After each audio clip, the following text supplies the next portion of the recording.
Yeah, good evening, everybody. I know it's fast, we are approaching the dinner time, so I don't want to be a barrier, but I want to be a bridge so that we can go to the dinner table as early as possible.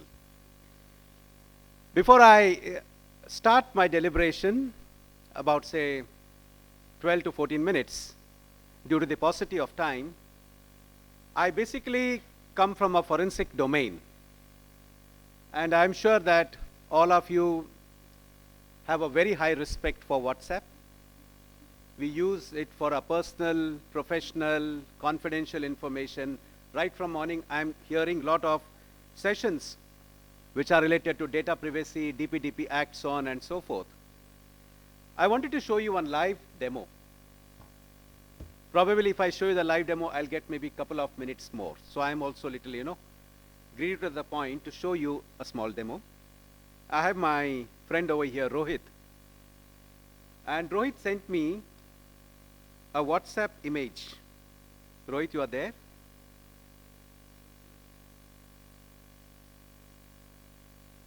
He has sent me something on WhatsApp, and I received entirely different. In fact, people don't share their number with me now. Because what you see is what you get. And Rohit is there. He is a witness for you. Maybe at the dinner time, you can see what Rohit has sent to me.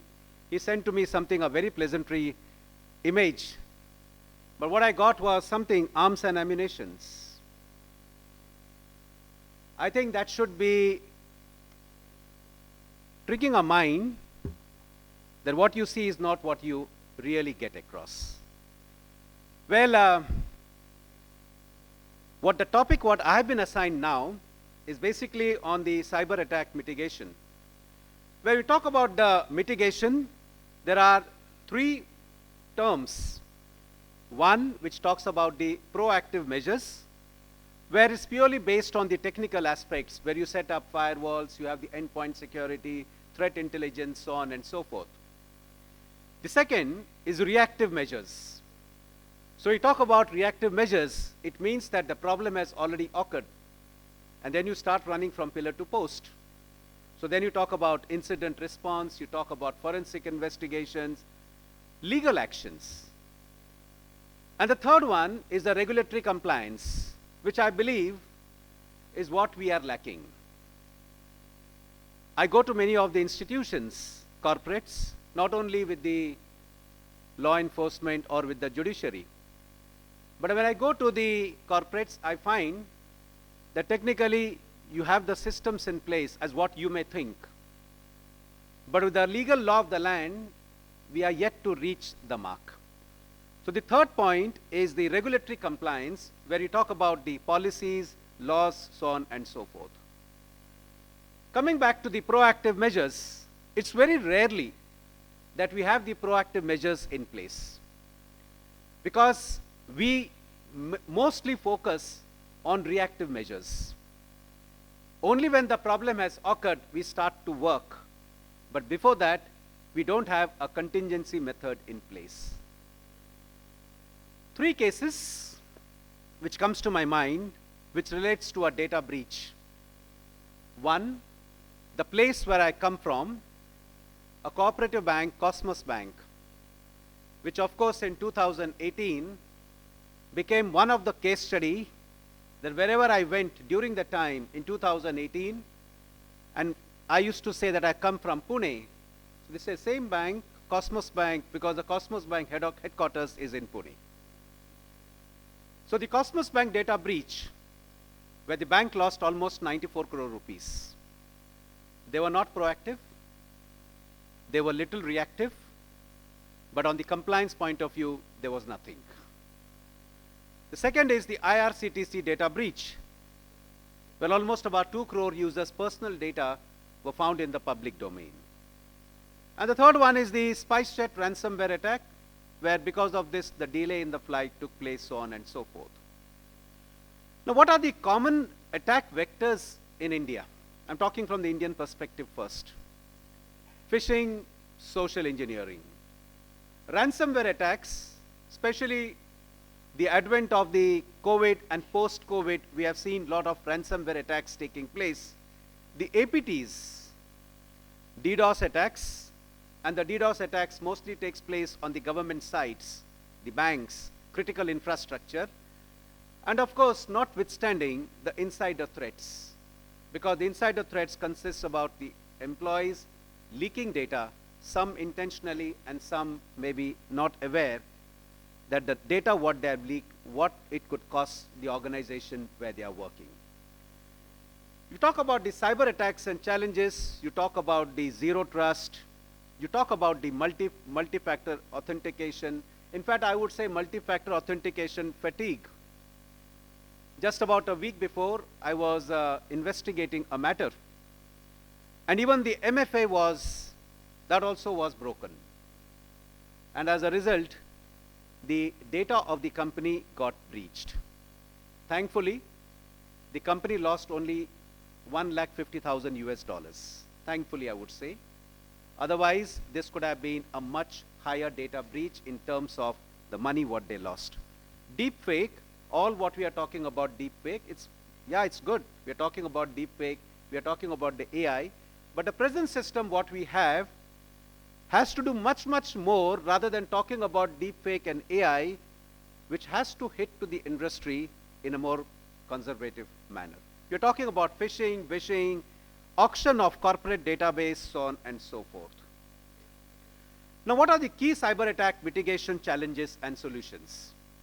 One is the incident response bottlenecks. Now, the incident response bottlenecks, what we talk about is mostly related to DRPs, the disaster recovery, mitigation, so on and so forth. What are the challenges involved as far as the incident response bottlenecks come? The first challenge is the security teams basically struggle with alert fatigue. We don't build the proper principles or the proper practices, the proper business logic in place, leading to delayed threat detection. Why it happens? Because we have very high volumes of false positives, and that's the reason that it happens. And the mitigation now, we have the AI tools.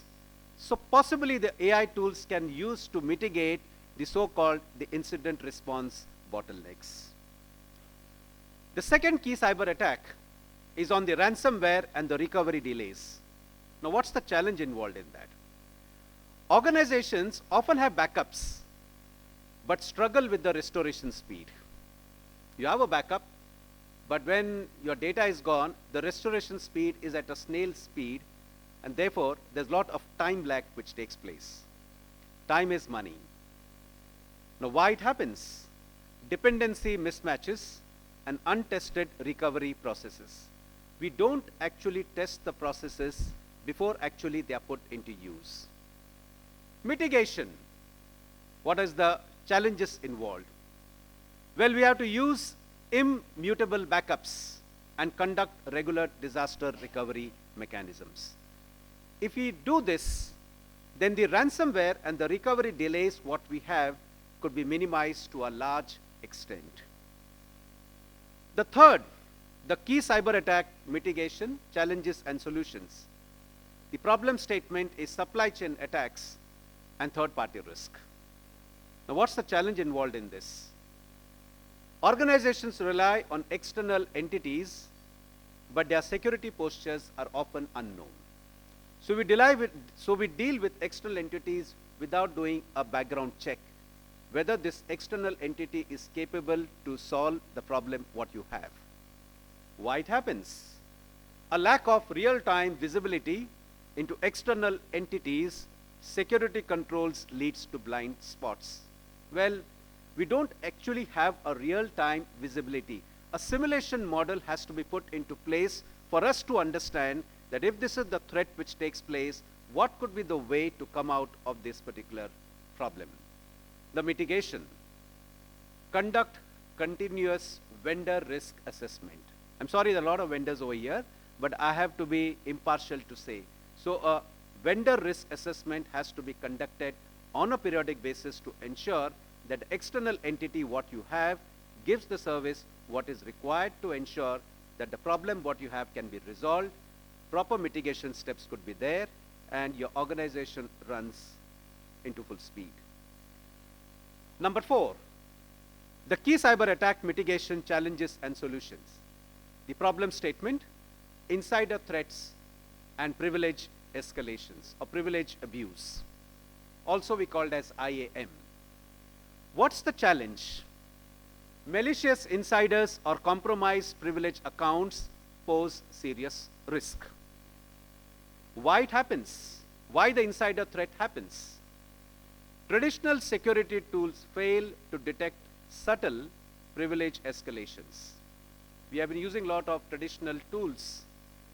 And when you're talking about AI, I think at least let's try AI to ensure that the insider threats could be minimized.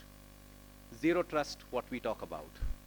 Mitigation, implement just-in-time access and user and entity behavior analysis to detect any abnormal activity which takes place in the system. Problem state number 5, cloud security misconfigurations. What's the challenge? Excessive permissions and exposed cloud storage create attack surfaces. Because there is cloud, we tend to put our data on cloud, not understanding the real facet. Is our data secure? What is the jurisdiction? Where the investigation takes place in case if there is any attack takes place. And most of the time, the privacy policy is not read. And that's the reason that before you take your step to go on the cloud, 3 points are very important. The jurisdiction, the cloud, whether it is secure, and the most important part is that if any problem occurs, how fast you can restore back. That's the mitigation one. Mitigation point of view, if you talk about from the cloud perspective, deploy continuous security posture management. I have only 2 minutes, so I have to sum it up. What are the financial losses? Indian firm lost almost 12.8 crore rupees on average per breach. That's per the IBM record. Other than that, reputational damage, legal consequences. We have the IT Act in place, but very seldomly people know that there is something called as IT Act. Very seldomly people know that there is an nodal cybersecurity agency called as CERT-In, where the CERT-In also can help you out or assist in terms of any cyber attack taking place. And last but not the least, now we are talking about the DPDP, which can also lead to penalties which can go up to 250 crore rupees. National security risk also can be there, where we have got a critical infrastructure in place. The power, the telecom, defense, these are all the critical infrastructures. This can have a huge impact on our business as well as the legal system. What's the legal framework for our cybersecurity from an Indian perspective? 1, the IT Act 2000. Number 2, every organization should be aware of the certain guidelines. They were coined in 2022, but still not been properly implemented or not been properly understood. Number 3, the DPDP Act. Number 4, if your organization deals related to fintech or related to some certain NBCs, then the RBI guidelines, the cybersecurity policies 2019, so on and so forth. If you deal with a critical infrastructure, then you have to deal with NCIIPC. That's the framework what you have to deal with from the legal perspective. Intermediary rules 2021. And last but not the least, the IT rules on sensitive data coined in 2011. Well, I had to discuss with you 2 more case studies, but I am very cautious about the time, and so you are. So what I will do is that I'll just take a pause and sum up the whole thing in a couple of minutes. I gave you a legal framework point of view, that what legal framework, policies, guidelines we have in the country. And the second thing, I took 5 cases, and each of those 5 cases I tried to bridge upon that what is the attack, what's the mitigation, and how you can ensure that the so-called system can be brought up in a smallest interval time to the position where it was attacked with. I think that's the only time I got across with me. Thank you very much for giving an opportunity for me to address this matter. And I'm sure that at the dinner time, we will talk about that WhatsApp image, end-to-end encryption, why it failed, and what could be the legal consequences, because that image, what you are seeing about, that what I got from Rohit is arms and ammunitions, is a primary document according to Bharatiya Sakshya Adhiniyam 2023. And under that point of view, if I give that document, the court may think it's a primary document, may think that Rohit has sent that to me, but actually it is not so.